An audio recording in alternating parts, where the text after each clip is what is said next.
अस्सलाम वालेकुम Pakistan, welcome to power show with Maliha Hashmi. आज के प्रोग्राम में कुछ इंटरेस्टिंग इश्यूज पर बात करेंगे। एज यूजुअल वफाक की और सिंध हुकूमत की आपस में एक बार फिर एक तनाज़ा खड़ा हो गया है लॉकडाउन के मामले पर।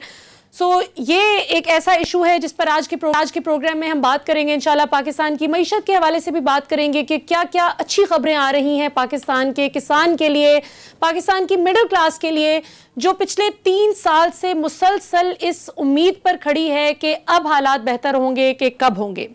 उसके अलावा एनसीओसी के हवाले से भी बात करेंगे और कुछ सियासत पर भी बात करेंगे कि सिंध हुकूमत, पीपल्स पार्टी की हुकूमत को ये क्यों रिजर्वेशन है कि अगर एनसीओसी ये फैसला करती है, बल्कि उनको मशवरा देती है कि वो ये फैसला करें कि जिस तरह पूरे मुल्क में स्मार्ट लॉकडाउन लगा था पहली वेव में, फर्स्ट वेव, सेकंड वेव में, और क्या क्या उसका फ़ायदा अवाम को नज़र आया इकोनॉमिकली भी और वबा से बचाव के हवाले से भी, वो क्यों नहीं उस पर आमादा होते। और हम सिंध हुकूमत से भी सवाल करेंगे कि आप वफाक को क्यों नहीं कन्विंस कर पा रहे अपने फैसले पर, क्योंकि हो सकता है कि स्ट्रैटेजी बहुत अच्छी साबित हो कि अगर एक ही गो में 7 दिन मुसलसल लॉकडाउन लग जाए तो हो सकता है इंशाल्लाह, हमारी उम्मीद भी है और दुआ भी है कि जल्द अज जल्द ये डेल्टा वेरिएंट से जान छूट सके। ये आवाज़ एको कर रही है जी। अपने मेहमानों से आपका तारुफ करवाना चाहूँगी।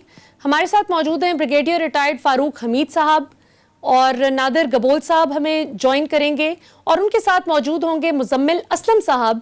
इनसे हम पाकिस्तान की मईशत, पाकिस्तान की मौजूदा सियासी सूरत हाल, इनके रेलेवेंट टॉपिक्स पर बात करेंगे। प्रोग्राम का आगाज़ में करना चाहूँगी जी, ये नादिर गबोल साहब हमें ज्वाइन कर रहे हैं वाया स्काइप।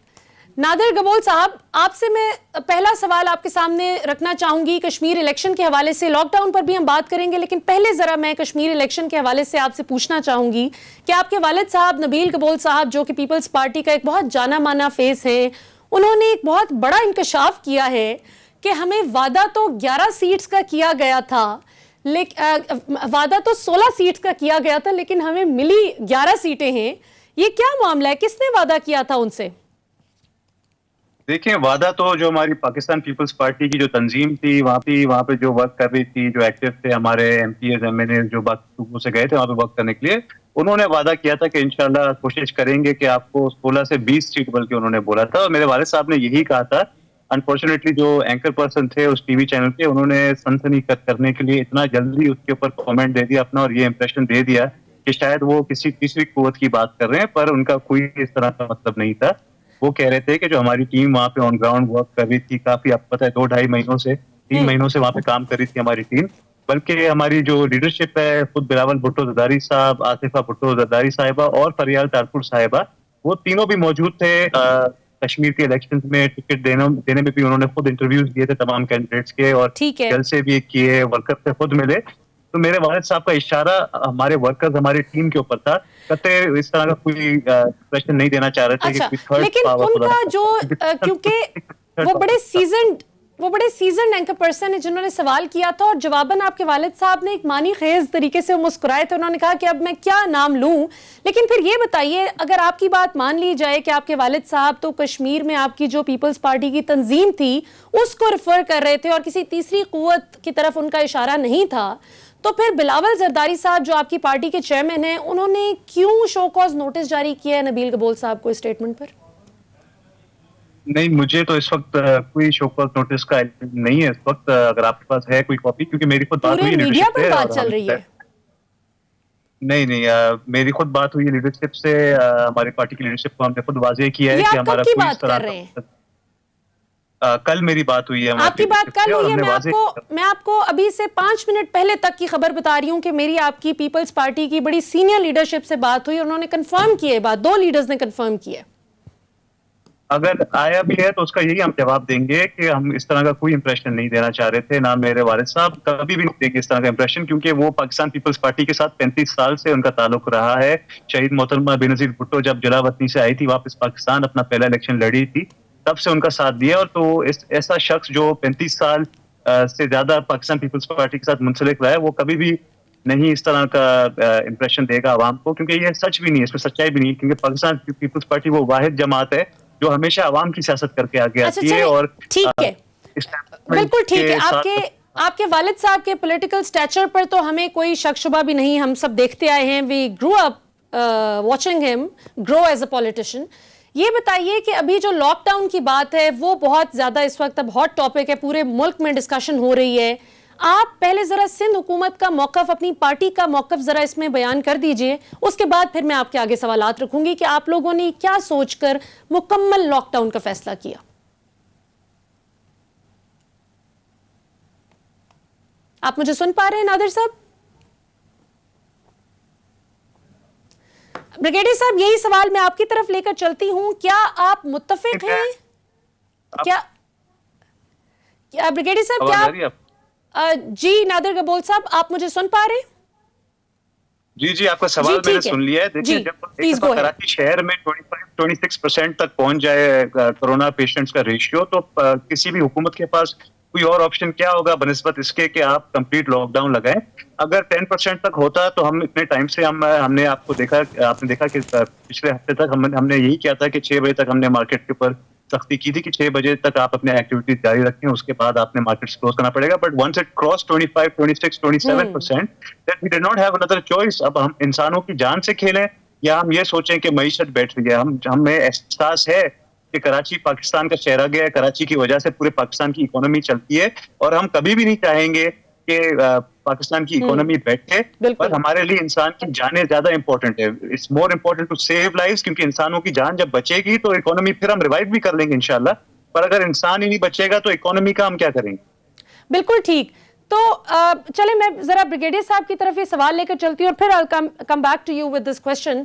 ब्रिगेडियर साहब, क्या आप सिंध हुकूमत की इस मौजूदा स्ट्रेटजी से इत्तेफाक करते हैं कि मुकम्मल लॉकडाउन लगा दिया जाए, या फिर आप एनसीओसी ने जो इनको तजवीज़ दी है कि जिस तरह इमरान खान साहब की हिदायत के मुताबिक पूरे मुल्क में अभी रिसेंटली हमने देखा फर्स्ट वेव सेकेंड वेव में पार्शियल लॉकडाउन लगा था, स्मार्ट लॉकडाउन लगा था, आप दोनों में से कौन सी स्ट्रैटेजी को समझते हैं कि वो ज्यादा बेहतर है?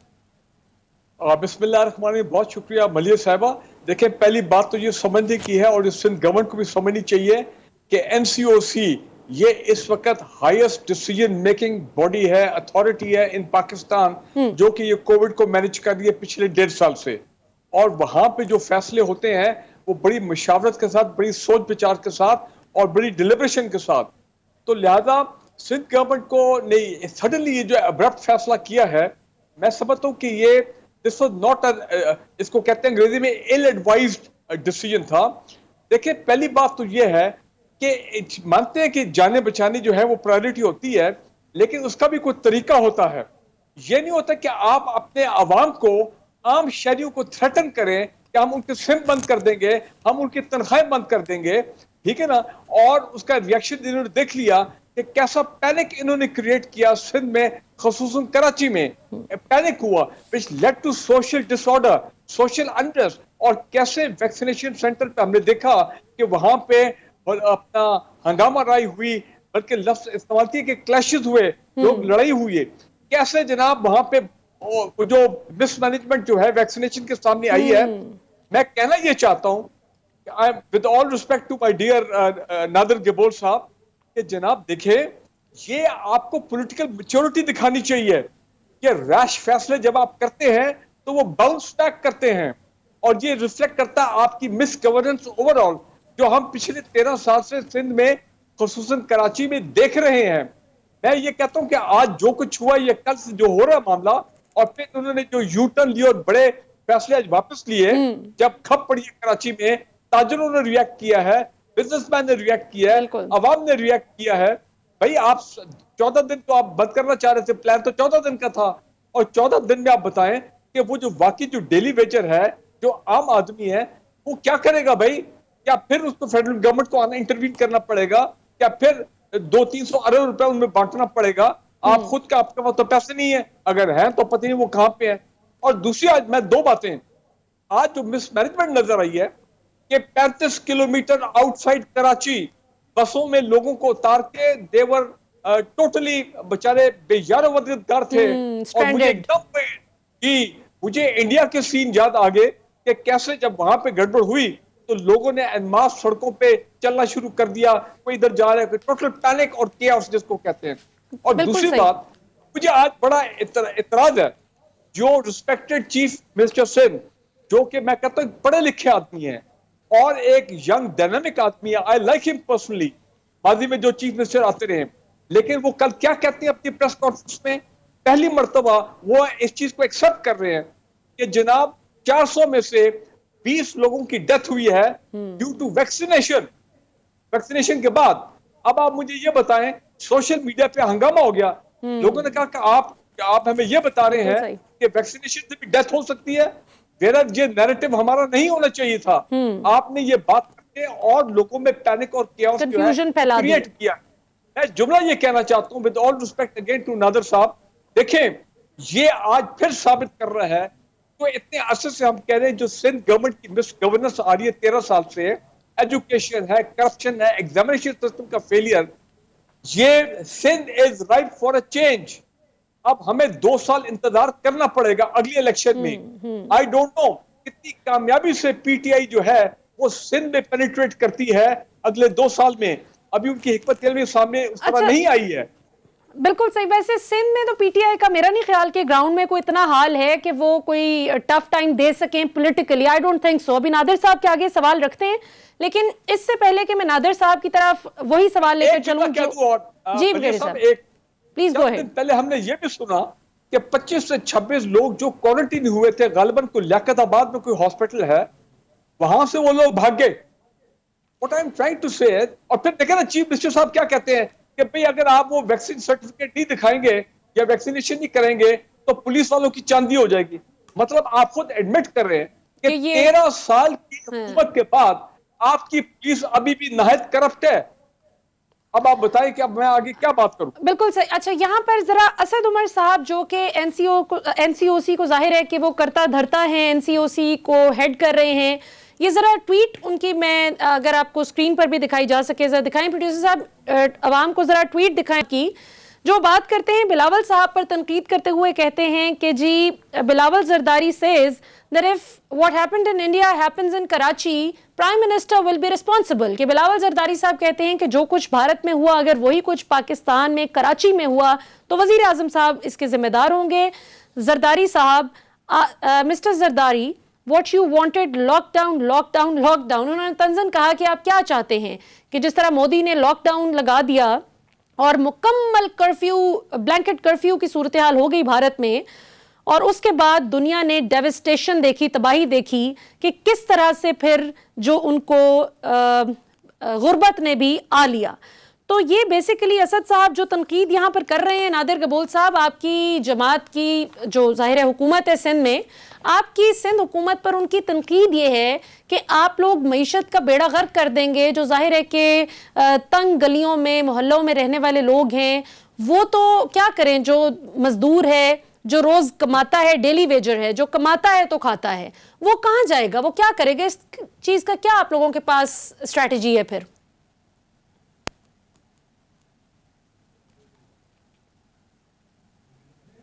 चलें, उनका कुछ इशू आ रहा है यहाँ पर। नाजरीन एक ब्रेक लेते हैं, छोटी सी ब्रेक के बाद वापस आएंगे तो कुछ इंटरेस्टिंग सवालात करेंगे। और ब्रिगेडियर साहब ने जो पॉइंट रेज किए बहुत इंपॉर्टेंट है, ये भी हम पीपल्स पार्टी की लीडरशिप के आगे रखेंगे। खास तौर पे सिंध हुकूमत को इसका जवाब देना होगा कि ये जो कुछ लोग कराची एयरपोर्ट से कुछ आला हुकाम की सिफारिश पर अपेरेंटली बताया जा रहा है कि निकल गए और कुछ लोगों ने अपना क्वारंटीन भी कंप्लीट नहीं किया। डेल्टा वेरिएंट फैलने में इस चीज का भी एक बहुत अहम किरदार बताया जा रहा है। इस पर ब्रेक के बाद बात करते हैं, after the break. Welcome back नाजरीन। ब्रेक से पहले हम बात कर रहे थे जरा सिंध हुकूमत के आगे हमने कुछ कड़े सवालात रखे तो उनके रिप्रेजेंटेटिव जो हैं उनका कनेक्शन लूज हो गया और उसके बाद हम राब्ता करने की कोशिश कर रहे हैं लेकिन अभी तक राब्ता नहीं हो सका। ब्रिगेडियर फारूक हमीद साहब आपकी तरफ सवाल लेकर चलती हूँ। हमने ब्रेक से पहले लॉकडाउन की सारी बात डिस्कस कर ली और यकीनन इकोनॉमी को साथ साथ देखना पड़ेगा क्योंकि जो अमीर शख्स है जिसके घर में अनाज दाना पानी मौजूद है उसको तो कोई मसला नहीं है, भले 1 महीना छोड़कर पूरे साल के लिए आप लॉकडाउन लगा दें, लेकिन जिसने रोज डेली वेजर ने काम करना है और फिर अपने बच्चों का पेट पालना है वो तो अफोर्ड नहीं कर सकता घर बैठना। सो ये यकीनन एक खुशाइन बात है कि सिंध हुकूमत ने एनसीओसी की कम अज कम इतनी जुज़वी तौर पर तजवीज़ तस्लीम कर ली कि रिक्शा और टैक्सी चलाने की इजाजत दी जाए, जो मोटरसाइकिल पर डबल सवारी की बहुत ही अनड्यू सी पाबंदी लगा दी थी, जिसकी वजह से जाहिर है कि फिर और तरह से लोगों ने सब्स्टिट्यूट कुछ ढूंढना था, सो उसको भी बहाल किया गया है। लेकिन एक तो कराची में सिर्फ क्या इनको ये एक्सपो सेंटर में आज जो कुछ तमाशा हुआ, इसमें आपको क्या वजह समझ आती है कि क्या वही एक सेंटर इनको मिला है, ये मजीद और जगह नहीं खोल सकते क्या? और उसके बाद जरा हम नवाज शरीफ और शहबाज शरीफ साहब की बात करेंगे कि किसका बयानिया नून लीग में आइंदा चलेगा। लेकिन पहले जरा इसका कराची की सूरत हाल पर जरा आप अगर अपना एक्सपर्ट ओपिनियन दे सके। देखिए, मैं ये समझता हूँ कि सिंध गवर्नमेंट प्रोएक्टिव नहीं थी, इनमें बहुत एक किस्म की कंप्लेसेंसी आ गई थी in the last few weeks कि जी ठीक है, मामला चल रहा है, बस ठीक है। वो उन्होंने उस डेप्थ तक उन्होंने नहीं अपना मामला को नहीं देखा कि जनाब ये वैक्सीनेशन का मामला तेज होना है, तो क्या हमारे पास काफी वैक्सीनेशन सेंटर है, इतनी ज्यादा आबादी है कराची की, क्या हम उस अपना लोगों को जो रश है उसको कोप अप कर सकेंगे? ये चीजें उन्होंने प्लान नहीं की, तो बात वही आ गया ना, it is all a question of bad governance. ठीक। अच्छा, दूसरी जहां गलती इनसे हुई है, इनको चाहिए था कि फौज को और रेंजर्स को लाइक फ्यू मंथ्स अगो उनको बुला लेते ताकि एसओपीज को एनफोर्स किया जाता। वो गालिबन इन्होंने बना दिया अपना ईगो का मसला कि जी फौज को हम क्यों बुलाएं, हालांकि रेंजर्स तो अवेलेबल, कम से कम रेंजर्स को बुला लो, वो तो अवेलेबल होते हैं कराची में। बिल्कुल। They're always there। और पीछे एक एपेक्स कमेटी का इजलास भी हुआ था, और एपेक्स कमेटी के इजलास पीछे कोर कमांडर जो है वो भी साथ बैठते हैं with the chief minister and all other high ranking official. तो एक तो इन्होंने ये बड़ा गलत किया है। अभी भी आप देखें कि आज हमने क्या सीन देखे हैं कि आम लोगों को, इसको कहते हैं ना हल्की फुल्की मौसीकी, इन अ वे दे वर बीइंग ह्यूमिलिएटेड, कि उनको पुलिस वाले नाक कान पकड़वा के अप डाउन करा रहे थे। बिल्कुल। तो जिसपे कुछ लीडर्स ने, एमक्यू के लीडर ने एहतजाज किया, बिकॉज ये ह्यूमिलिएशन नहीं है ना, ये बिल्कुल तरीका तो नहीं, दिस नॉट द वे। लेकिन अब इतनी ज्यादा अच्छा, दूसरी इंपॉर्टेंट चीज देखें, हम कितने अरसे से सुन रहे हैं, मीडिया रिपोर्ट कर रहा है illegal sale of vaccine. Number 2, fake sale of fake certificate, vaccine certificate, वो भी स्कैम है। हो सकता है पाकिस्तान में कहीं और भी हो रहा हो, लेकिन रिपोर्ट्स हमें कराची की आई है, मीडिया हमें कराची को बता रहे हैं। तो अब आप मुझे बताएं कि फिर हम किसको ब्लेम करें, फेडरल गवर्नमेंट को करें या प्रोविंशियल गवर्नमेंट को? बिल्कुल तो ठीक। लिहाजा इनको अभी भी चाहिए फौज रेंजर्स को बढ़ाएं। अब आपका जो सवाल था इकोनॉमी के हवाले से, देखें लास्ट ईयर का हमारा तजुर्बा है कि जब हमने लॉकडाउन लगाया तो फिर फेडरल गवर्नमेंट को बड़े पैमाने पे इंटरवीन करना पड़ा और लोगों को पैसे दिए, खासकर ये दिहाड़ीदार, डेली वेजेस, और ये लोग थे जिनका 2-3 हफ्ते उनके बिजनेस खत्म हो गए। नाम क्या है? अब तो अमीर आदमी तो काम कर लेगा, तो गरीब आदमी अब तक काम कैसे करेगा? तो लिहाजा अब ये एक क्राइसिस खड़ा होने लगा था। वो तो शुक्र है कि इन्होंने 14 के तुम्हें 7 दिन कर दिया, अभी भी 7 दिन में इन्होंने रिलैक्सेशन दी है, शायद हाल कंट्रोल में रहे। लेकिन लोग, आपको पता है कि जब 1 रुपया का भी नुकसान हो, उनकी इनकम में कमी आए, तो लोग बाहर निकल आते हैं, तो परेशान हो जाते हैं। लास्ट ईयर यही हुआ था। बिल्कुल ठीक। तो मैं समझ अभी भी Sindh government has to act responsibly. Absolutely agreed. जी नाज़रीन, इस वक्त हमें ब्रिगेडियर साहब के साथ ज्वाइन कर रहे हैं सेनेटर तंगी साहब। बहरामन तंगी साहब हैं, पीपल्स पार्टी के सेनेटर हैं। सेनेटर साहब, हमें ज्वाइन करने के लिए बहुत बहुत शुक्रिया। मैं क्विकली सवाल की तरफ आना चाहूंगी आपसे पहले हमें नबील गबोल साहब के बेटे नादर गबोल ने ज्वाइन किया था, उनका राब्ता मुनक़ता हो गया। तो आपकी तरफ मैं सवाल रखना चाहूंगी कि आपकी हुकूमत ने ये जो फैसला किया है मुकम्मल तौर पर लॉकडाउन लगाने का सिंध में, इसमें मौशी कत्ल जो होगा आपके डेली वेजर का, क्या उस चीज को मलूज़े खातिर नहीं रखा गया? आप लोगों को एनसीओसी की वो तजवीज़ क्यों नहीं भा रही कि जिस तरह इमरान खान साहब ने स्मार्ट लॉकडाउन लगाया था?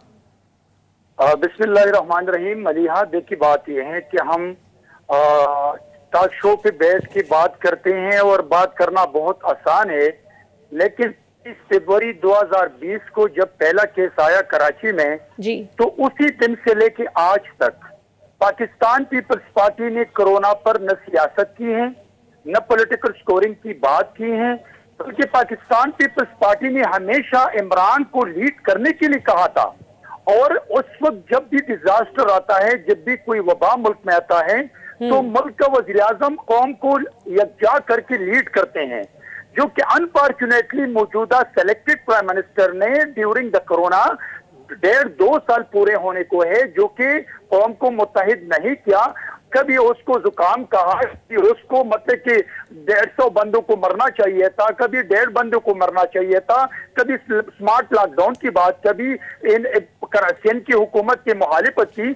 हमने हमेशा जब कोरोना के लिए कमेटी बनी और पार्लिमानी कमेटी की मीटिंग हुई तो तमाम लीडरशिप ने उसमें शिरकत की, पार्टिसिपेशन की, और ये इसलिए कि उसमें इमरान आ रहे थे जिसमें तमाम अपनी स्पीच करके चले गए।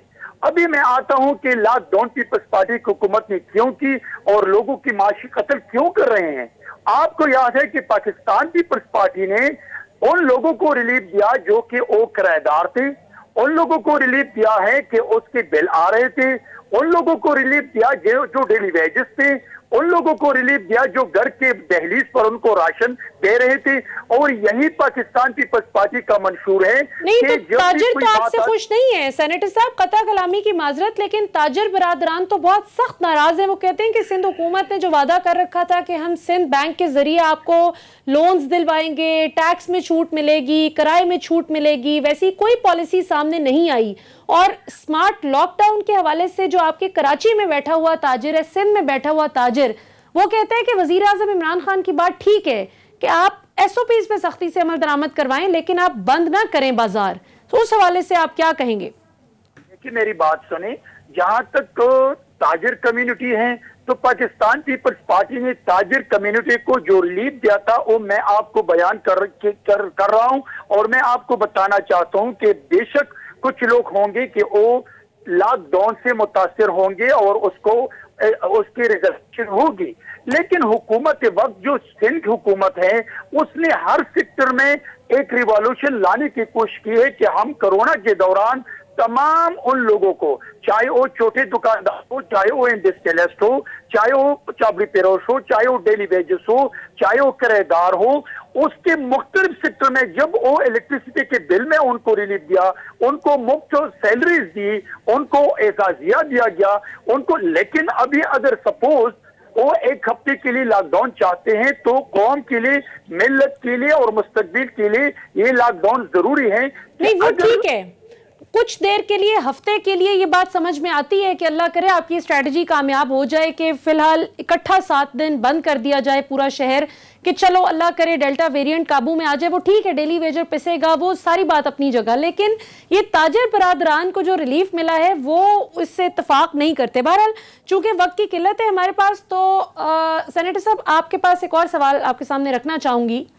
मुराद अली शाह साहब CM सिंध हैं, उन्होंने रिसेंटली कल वो ये बात कर रहे थे कि हमसे कुछ चीज़ें बहुत गलत फैसले हो गए, कुछ चीज़ों में बहुत देर हो गई। तो आपकी नज़र में आपकी जो सिंध हुकूमत है उससे क्या ऐसी गलती हुई कि नौबत अब यहाँ पर आ गई है? ये चीज़ें कैसे बेहतर हो सकती थी अगर बर वक्त आप लोग क्या बेहतरी करते?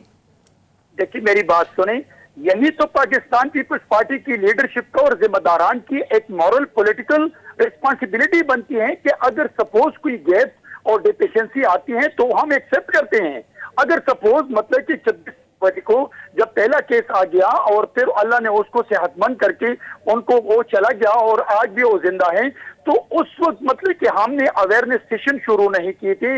उस वक्त हमने बॉर्डर्स पे उस वक्त हमने मतलब कि चीफ मिनिस्टर का ये जो सोच है वो ये है कि एयरपोर्ट पे हमें सेंटर बनाने चाहिए थे।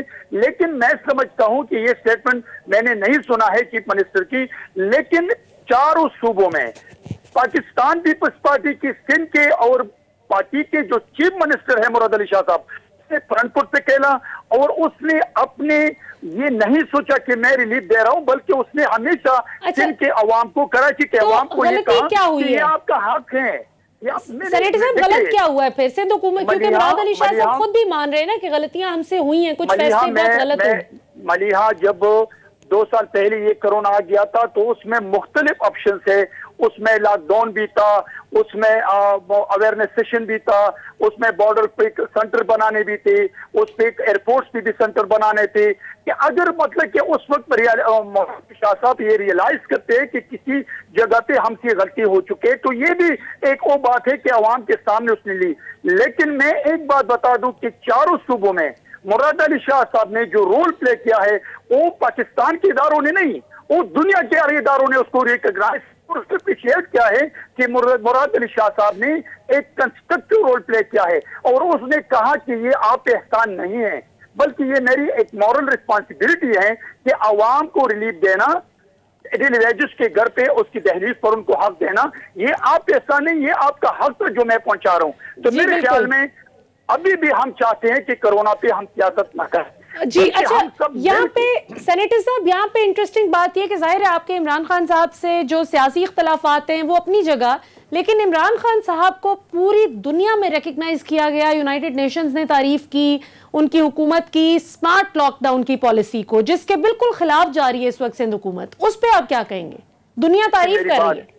देखिए मेरी बात सुने, किसने उसके अप्रिशिएट किया और किसने उसको सर्टिफिकेट दी। अगर मैं सीएम की बात करता हूं तो वो इदारे भी सामने हैं, लेकिन मैं आपको बता रहा हूं कि अगर इमरान ने स्मार्ट लॉकडाउन को इंट्रोड्यूस की, उसकी बात की, और मेरे चीफ मिनिस्टर ने अभी रिसेंटली लॉकडाउन की बात की है, तो ये मौके के मुनासिबत से और वक्त की मुनासिबत से फैसले करने हैं। ये नहीं है कि अगर एक बॉलर आते हैं और आप पहले से फैसला करें कि मैं शॉट खेलूंगा, तो ये मेरे ख्याल में मुनासिबत ये है कि जब भी कोई बात आ जाए उसी वक्त लीडर को चाहिए कि वो फैसला करे। अच्छा चले, ये बताइए सेनेटर साहब, अब आपसे थोड़ा सा सियासी सवाल एक पूछते हैं और उसके बाद मैं ब्रिगेडियर साहब की तरफ भी आना चाहूंगी, उनकी भी इस पर जरा हम माहिराना राय लेंगे। ये बताइए कि आज बिलावल साहब ने बड़ी शॉट लगाई और उन्होंने कहा कि ये जो हुकूमत है, इमरान खान सियासी यतीमों को इकट्ठा करके हमारी मुखालफत कर रहे हैं और हम इनको शिकस्त देंगे। एक बड़ी दिलचस्प बात उन्होंने ये की बिलावल साहब ने कि ऑपोजिशन अगर सब सेम पेज पर आ जाएं, तमाम ऑपोजिशन पार्टीज, तो हम हुकूमत को मजा चखा देंगे, हुकूमत को पता लग जाएगा कि ऑपोजिशन होती क्या है। तो ये बताएं कि ये जो सेम पेज पे आने की बात कर रहे हैं बिलावल साहब, आप लोग भी फिर वही रियासत मुखालिफ बयानियां लेने जा रहे हैं या नून लीग को कन्विंस करेंगे कि वो रियासती इदारों पे हमले ना करें? देखिए 25 जुलाई 2018 जब इलेक्शन हुआ और तमाम जमातों ने वोट लेने से बाइकाट किया था, तो मेरे ही चेयरमैन ने तमाम जमातों की लीडरशिप को कन्विंस करके वोट लिया था।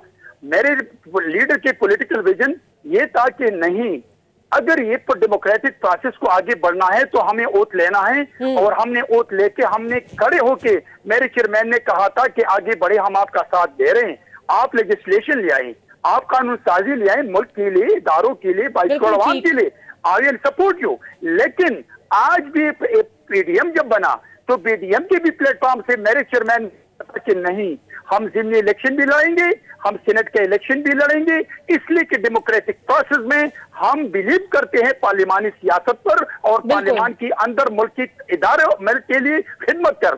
तो ये मैं समझता हूं कि मेरे चेयरमैन हमेशा उनकी जो पॉलिटिकल सोच है, उनका जो पॉलिटिकल विजन है, वो मैच्योर है, और इस वक्त जो महवर है सियासत का वो बिलावल भुट्टो जरदारी। बिल्कुल ठीक है, लेकिन आपके चेयरमैन साहब की इस मैच्योर बात पर फजलुर रहमान साहब और मरियम साहिबा सेम पेज पर नहीं आए थे। सो वो तो अभी भी उनका वही नुक्ता नजर है, आपके चेयरमैन साहब का अपना नुक्ता नजर है, तो फिर सेम पेज पे आने की क्या बात करें बिलावल साहब? सेम पेज पर फिर आप कैसे आएंगे? देखिए बात यह है कि अपोजिशन में हर जमात का और हर लीडर का अपना मैनिफेस्टो, अपना प्रोग्राम, अपनी पॉलिसी होती है, लेकिन जब एक प्लेटफॉर्म बन जाता है तो प्लेटफॉर्म में फिर इज्तिमाई फैसले होते हैं।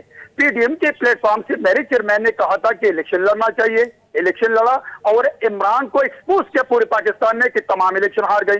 फिर सेनेट में भी उसको एक्सपोज किया, जब उसने टिकट दिया हबीब शेख को तो इनके एमएनएज ने कहा कि हम वोट नहीं देंगे। फिर उसके सिंध में जब अबड़ो को टिकट दिया, सिंध के सदर ने कहा कि हाँ ये 35 करोड़ रुपए।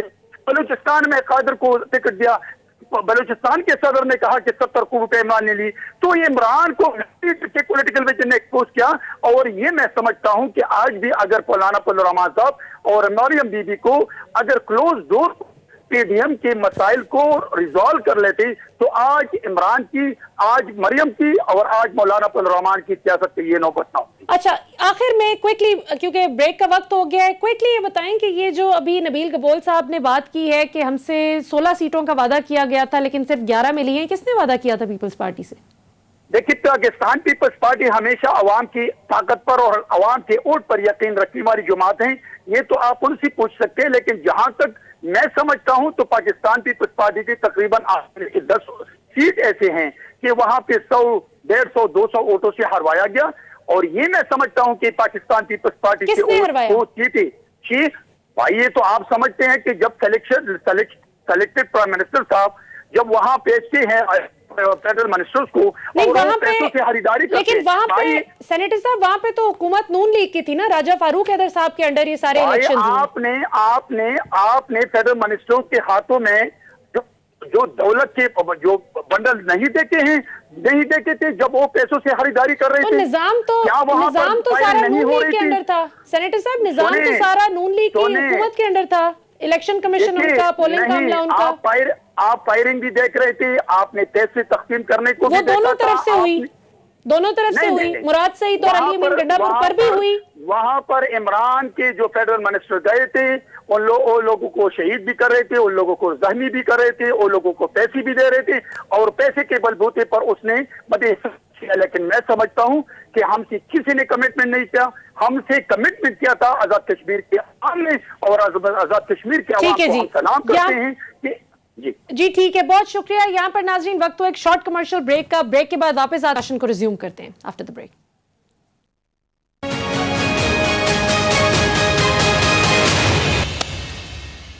वेलकम बैक नाजरीन। ब्रेक से पहले हम जरा सिंध हुकूमत के लॉकडाउन और उनकी सियासत पर बात कर रहे थे। कश्मीर इलेक्शन के हवाले से पीपल्स पार्टी अभी भी खुश नहीं कि सेकंड पोजीशन ली है, सो उस हवाले से हमने काफी हीटेड डिस्कशन रही मेरी एक सेनेटर साहब से। अब जरा बात करते हैं ब्रिगेडियर रिटायर्ड फारूक हमीद साहब से नून लीग की सियासत पर कि क्या पाकिस्तान तहरीके इंसाफ को 2023 में नून लीग उतनी ही ज्यादा टक्कर दे सकेगी इलेक्शन में जो कि 2018 में पीटीआई और नून लीग का तगड़ा मुकाबला था, या फिर इस तगड़े मुकाबले में पीपल्स पार्टी भी अपना कोई हिस्सा डालेगी? और दूसरा ये कि बयानिया किसका चल रहा है नून लीग में, नवाज शरीफ साहब का या शहबाज शरीफ साहब का? ब्रिगेडियर साहब, आपकी क्या राय है?